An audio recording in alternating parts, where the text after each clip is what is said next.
नमस्ते, कैसे हैं आप सभी लोग। आशा करता हूँ आप लोग बहुत ही ज्यादा अच्छे होंगे। आज हम डिस्कस करेंगे कि कैसे हम अपने मैथ्स के बोर्ड एग्जाम में फुल मार्क्स स्कोर कर सकते हैं। ठीक है, एक तो होता है सिंपल सा बात कि आपने पूरा सिलेबस पढ़ रखा है, पर इस वीडियो में हम सिलेबस के अलावा किन चीजों पर ध्यान देना चाहिए जिससे हमारा चांसेस बढ़ जाता है फुल मार्क्स स्कोर करने का, उसके बारे में थोड़ा सा बात करते हैं। देखो, चांसेस बढ़ाना मतलब क्या? पेपर जो है, पेपर लिखना सबसे पहले तो एक आर्ट होता है, ठीक है? पेपर को प्रेज़ेंट करने का भी एक तरीका होता है, जो कभी-कभार क्या होता है, ऐसा पेपर जिसमें प्रेज़ेंटेशन बहुत अच्छा किया गया है और ऐसा पेपर जिसमें सारे आंसर्स करेक्ट लिखे गए हैं, पर प्रेज़ेंटेशन ठीक से नहीं किया गया है, तो जो पेपर अच्छे से प्रेज़ेंट हुआ है ना, उसका चांसेस बढ़ जाता है हायर मार्क्स स्कोर करने का। और हम तो यहाँ पे फुल मार्क्स का बात कर रहे हैं, ठीक है? होता क्या है, बहुत सारे बच्चे पहले ही जब एग्ज़ामिनर चेक करता है आपका पेपर, तो बहुत सारे बच्चे वहाँ पर ही फुल मार्क्स स्कोर करते हैं, ठीक है? तो जो पेपर में फुल मार्क्स आया होता है, वो मॉडरेशन में चला जाता है। और मॉडरेशन जब होता है आपके पेपर का, तो सिली मिस्टेक्स प्लॉट किया जाता है क्या होता है आपके पेपर में, ठीक है? इन्हीं सिली सिली मिस्टेक्स के बेसिस पर आपके मार्क्स काट दिए जाते हैं, ठीक है? तो क्या चीज़ें हम कर सकते हैं जिससे हम इन सिली मिस्टेक्स होने से बचें और हमारे पेपर की क्वालिटी इंप्रूव हो, ठीक है? तो अगर हमें फुल मार्क्स स्कोर करना है बोर्ड के पेपर में, तो हमें थोड़ा-सा ध्यान देना पड़ेगा अपने पेपर के प्रेज़ेंटेशन पर। अब पेपर के प्रेज़ेंटेशन पर ध्यान देना मतलब क्या? मतलब इतना सा ही है कि आप पेपर में लाइन्स बनाने के पीछे मत जाओ, ठीक है? कुछ बच्चे क्या करते हैं, ये मार्जिन पे भी एक लाइन ड्रॉ करेंगे, ये वाले मार्जिन पर भी एक लाइन ड्रॉ करेंगे। ये सब में अपना टाइम वेस्ट नहीं करना है, ठीक है? सबसे पहले आपको क्या करना है, क्वेश्चन पेपर में जो सीक्वेंस में क्वेश्चंस पूछे गए हैं, आपको अपना पूरा जान डाल देना है उसी सीक्वेंस में अपना आंसर लिखने के लिए, ठीक है? कई बार क्या होता है, हमें तुरंत कुछ क्वेश्चंस के आंसर नहीं आते हैं, तो ऐसे केसेस में आपको थोड़ा-सा स्पेस छोड़ देना है वहाँ पे। आपको यही कोशिश करना है कि जो क्वेश्चंस का सीक्वेंस है, उसी क्वेश्चंस में आपने सप्लीमेंट या आंसर शीट पे अपना आंसर लिखा है, ठीक है? इससे एग्ज़ामिनर को बहुत ज़्यादा बेनिफिट होता है आपका पेपर चेक करने में। ये पहला चीज़ है जो आपको ध्यान देना है। दूसरा ये ध्यान देना है कि आप रफ वर्क जो करते हो, वो पेंसिल से करो। बहुत सारे बच्चे पेन से रफ वर्क करते हैं और वो भी अगर यहाँ पे आपने आंसर लिखा है तो यहाँ बाजू में ही कर देते हैं, ठीक है? हमेशा आपको रफ वर्क आपके आंसर शीट के लास्ट पेज पर करना होता है और ऊपर हेडिंग देना है बड़ा-सा रफ वर्क करके। और रफ वर्क को हमेशा आपको पेंसिल से करना है। ये बहुत इम्पोर्टेंट, इससे नीटनेस मेंटेन होता है पेपर का। सेकंड ये है कि जब आप किसी ज्योमेट्री का क्वेश्चन सॉल्व करते हो, तो ज्योमेट्री के क्वेश्चन में कोशिश करो कि आप डायग्राम्स बनाओ और रैंडमली हाथ से डायग्राम्स नहीं बनाना है। प्रॉपर स्टेंसिल्स लेकर जाना है और स्टेंसिल से ही आपको डायग्राम्स बनाना है। क्वालिटी हमें बहुत ध्यान देना है, ठीक है? पेपर देखते ही पेपर से प्यार हो जाना चाहिए एग्ज़ामिनर को। और सर्कल्स तो बहुत सारे बच्चे डायरेक्ट हाथ से बनाते हैं, उसके लिए वो स्टेंसिल्स आता है, वो आप डायरेक्टली यूज़ कर सकते हो या कॉम्पास यूज़ कर सकते हो, ठीक है?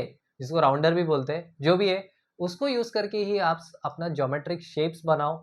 ये ज्योमेट्री के क्वेश्चन का एक बात हो गया। और जब ज्योमेट्री में आप कोई स्टेटमेंट लिखते हो, जैसे कोई ट्रायंगल किसी दूसरे ट्रायंगल के सिमिलर है, तो कंपल्सरी ज्योमेट्री में हर स्टेटमेंट के बाद आपको राइट हैंड उसके बाजू में रीज़न लिखना होता है कि क्यों ऐसा हो रहा है। जैसे अगर एक ट्रायंगल दूसरे ट्रायंगल को सिमिलर है, तो आपको कंपल्सरीली लिखना है कौन से टेस्ट के वजह से ये दोनों सिमिलर है या ये क्वेश्चन में दिया गया है। अगर आप क्वेश्चन का कोई इन्फॉर्मेशन उठा के यूज़ कर रहे हो, तो आपको हमेशा बाजू में लिखना है गिवन, ठीक है? अगर आपने कोई चीज़ कंस्ट्रक्ट किया है, तो बाजू में रीज़न मेंशन करना है कंस्ट्रक्शन। ज्योमेट्री में हर एक स्टेप के आगे आपको रीज़न मेंशन करना है कि क्यों आप ऐसा कर रहे हो, ये कंपल्सरी है। अगर आप ऐसा नहीं करते हो तो वहाँ पे मार्क्स कटेंगे।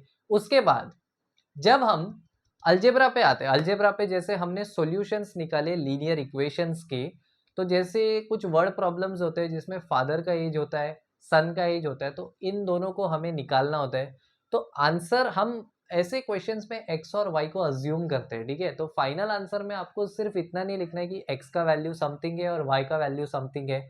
हमें पूरा स्टेटमेंट लिखना है जो क्वेश्चन में पूछा है।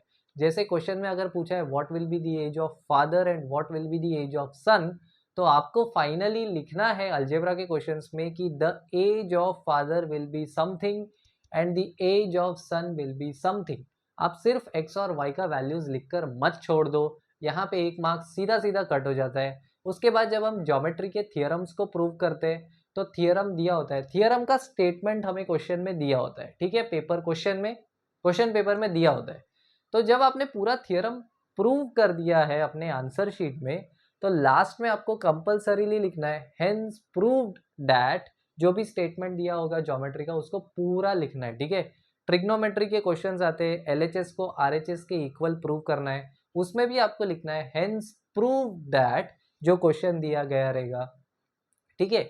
जो भी क्वेश्चन में प्रूव करने के लिए बोला है, फाइनल में आपको लास्ट में कंपल्सरी यही लिखना है, हेंस प्रूव दैट, क्वेश्चन चिपका दो, हेंस प्रूव दैट क्वेश्चन चिपका दो। इसको आप ध्यान दो। पहले बार में जब आपको पेपर चेक होगा इन बातों पे शायद ध्यान नहीं दिया जा सकता, पर जब मॉडरेशन में चला जाता है ना, तो यही सिली मिस्टेक से बच्चे फंसते हैं। जो आपके हाथ में वो आप कर सकते हो। स्कूल के इंटरनल मार्क्स हमारे हाथ में नहीं होते हैं, बट बोर्ड का पूरा पेपर हमारे हाथ में होता है। तो ये छोटी छोटी चीज़ें करके हम इससे बच सकते हैं। और एक और इम्पॉर्टेंट बात, अगर आपके पास लास्ट में टाइम बचता है तो आपको जो ये लास्ट में आपने स्टेटमेंट लिखा है या जो भी फाइनल आंसर आपका आता है, उसको एक रेक्टेंगुलर बॉक्स में एनक्लोज कर देना है। और ये रेक्टेंगुलर बॉक्स आपको पेंसिल से बनाना है, ठीक है। और पेंसिल से रैंडमली ऐसे हाथ से मत बनाओ, स्केल लेके अच्छे से बनाओ, इससे पेपर बहुत अच्छा दिखाई देता है, ठीक है।